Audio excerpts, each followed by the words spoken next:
Buenos días a todos. Muchas gracias por venir y, por supuesto, gracias a los organizadores por convocar este evento y, por haber tenido la amabilidad de contar conmigo. Mi tesis doctoral se centra en una definición un poco más general en la ayuda humanitaria en el primer tercio del siglo XX, específicamente centrado en dos instituciones humanitarias que son seguidas en el tiempo cronológicamente. Por un lado, la Oficina de la Guerra Europea, encabezada por Alfonso XIII y que actuará durante la Primera Guerra Mundial, y en segundo lugar, el Alto Comisionado para los Refugiados, que se crea bajo el paraguas de la Sociedad de Naciones y que va a tener como cabeza visible al noruego Fridtjof Nansen. Mis objetivos principales son dar a conocer estas dos instituciones. En el caso de la Oficina de la Guerra Europea, estos últimos años ha habido un crecimiento significativo del estudio de esta institución y se han publicado artículos, se han hecho eventos y se han publicado también libros durante estos últimos años, pero en el caso del Alto Comisionado es mucho más desconocido. Entonces, mi idea es simplemente dar a conocer estas dos instituciones, ver el impacto que tuvieron en su momento, sus reconocimientos a nivel internacional y ver también un poco el contexto histórico que abordaré en las conclusiones y que van a marcar las posiciones de uno u otro. Empezando con la Oficina de la Guerra Europea, tiene su origen hacia septiembre de 1914, cuando llega al Palacio Real de Madrid una carta enviada por una mujer francesa del sur de Francia, donde le pide al monarca español que encuentre a su marido perdido en Bélgica, tras una batalla. El monarca consigue localizar a este prisionero y hacer mediar para ponerlo en libertad.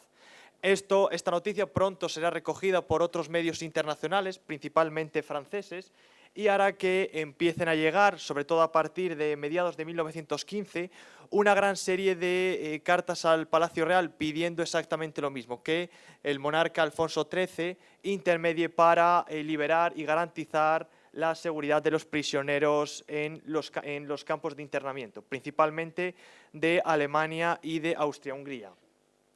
Mi investigación en este caso se está centrando mucho en el Archivo General de Palacio, que es donde se albergan los más de 200.000 expedientes que llegó a tramitar durante sus años en actividad la Oficina de la Guerra Europea. Además de todos estos documentos, tanto de personas individuales como de colectivos, hay también un extenso archivo fotográfico sobre algunos de los trabajadores de esta oficina, los cuales eran principalmente funcionarios que ya trabajaban en el Palacio Real, pero ante ese aluvión de cartas necesitaron más trabajadores y primero empezaron a usar otros funcionarios de otros ministerios y finalmente a contar con el apoyo de voluntarios. En su época, donde llegó a tener más trabajadores, la Oficina de la Guerra Europea llegó a tener más de 40 trabajadores.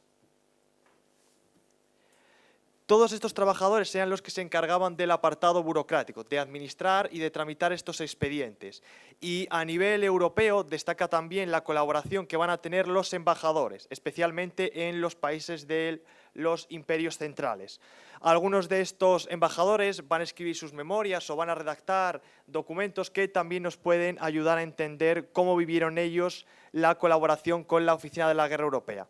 Destaco simplemente dos de ellos: José María Quiñones de León, embajador en Francia, que va a escribir un extenso memorándum sobre los prisioneros franceses, y también Francisco Reynoso y Mateo, oriundo de Valladolid, y que va a escribir unas memorias también bastante extensas, donde por supuesto hará alusión a su estancia como embajador y al constante trabajo que tuvo que tener, porque Suiza es el país por antonomasia neutral y muchos de los cautivos se trasladaban a Suiza. Y luego otros embajadores importantes como el marqués de Villalobar y su gran labor en Bélgica, o Luis Polo de Bernabé en Alemania. Todos estos trabajadores, todos estos embajadores, aparte de estas labores previamente mencionadas de mediación con las autoridades locales, también van a organizar una serie de delegaciones que inspeccionarían los campos de internamiento para conocer las condiciones en las que estaban los prisioneros, para conocer cómo estaban los prisioneros y cómo estaban las instalaciones de los recintos, para saber si contaban con los medios adecuados para garantizar su seguridad, su bienestar y su entretenimiento. Además, también en estas inspecciones se entrevistaban con algunos cautivos para ver cuáles eran sus demandas. Ahí tenéis un ejemplo de uno de estos delegados que inspeccionó varios campos de internamiento, y en la parte de observaciones, veis una serie de simbolitos. Estos fueron creados precisamente por la Oficina de la Guerra Europea, por uno de sus embajadores, para poder plasmar con qué otras instalaciones contaba el organismo. Contaban los campamentos. No solamente hablaban de si tenían buenas condiciones o no, sino también, en centros culturales, centros sanitarios o centros de entretenimiento para los cautivos. De entre toda esa ingente cantidad de expedientes que se tramitaron, hay muchos nombres de gente anónima, pero también nombres bastante reconocidos. Por mencionar algunos casos, tenemos el de los dos historiadores medievalistas, Henry Pirenne y Paul Frederick, que fueron arrestados en Bélgica y posteriormente puestos en libertad. También archiconocido el caso de la enfermera Edith Cavell, que actuaba en Bélgica y que fue acusado por las autoridades alemanas de colaboracionismo con los rebeldes y fue finalmente ejecutada, a pesar de los intentos de España porque fuera indultada. Y finalmente, uno de los casos quizá más reconocidos por la importancia de los protagonistas es la historia de la familia real rusa, que también fue tramitado por la Oficina de la Guerra Europea y que se llegó a plantear incluso que vinieran a España, pero por su ejecución finalmente esto no pudo ser así.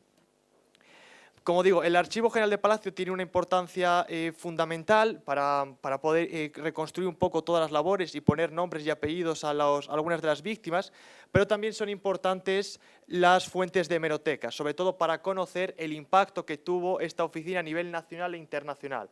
Por citar algunos ejemplos, el monarca Alfonso XIII va a ser nominado al Premio Nobel de la Paz en 1917, aunque finalmente se lo acabará ganando la Cruz Roja. Pero bueno, es un ejemplo de la importancia que llegó a tener. También los ayuntamientos se van a hacer eco de estas actividades y le van a hacer un homenaje ese mismo año.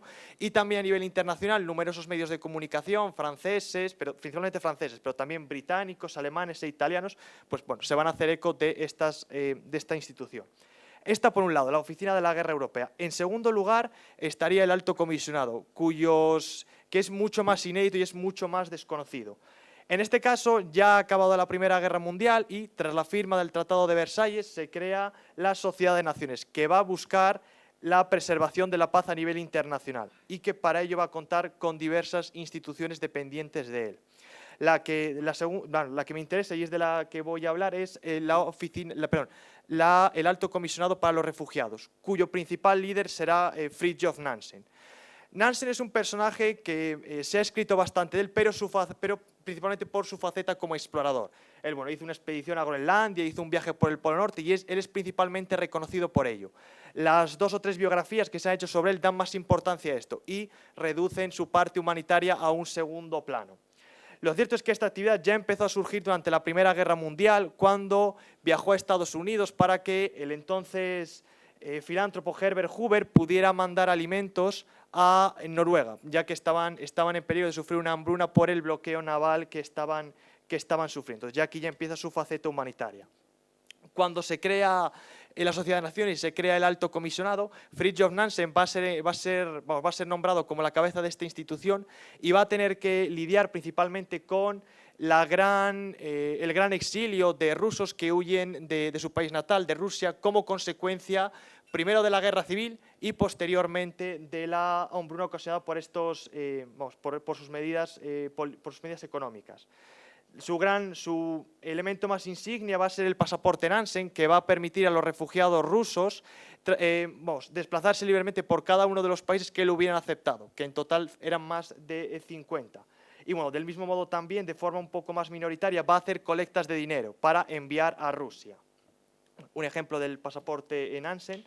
También, del mismo modo, su punto fuerte serán los rusos, el grupo con el que más va a trabajar, pero también ayudará a los armenios, que se habían trasladado a las zonas de Siria y Oriente Próximo, huyendo de las matanzas que hicieron los otomanos contra ellos, el famoso genocidio armenio.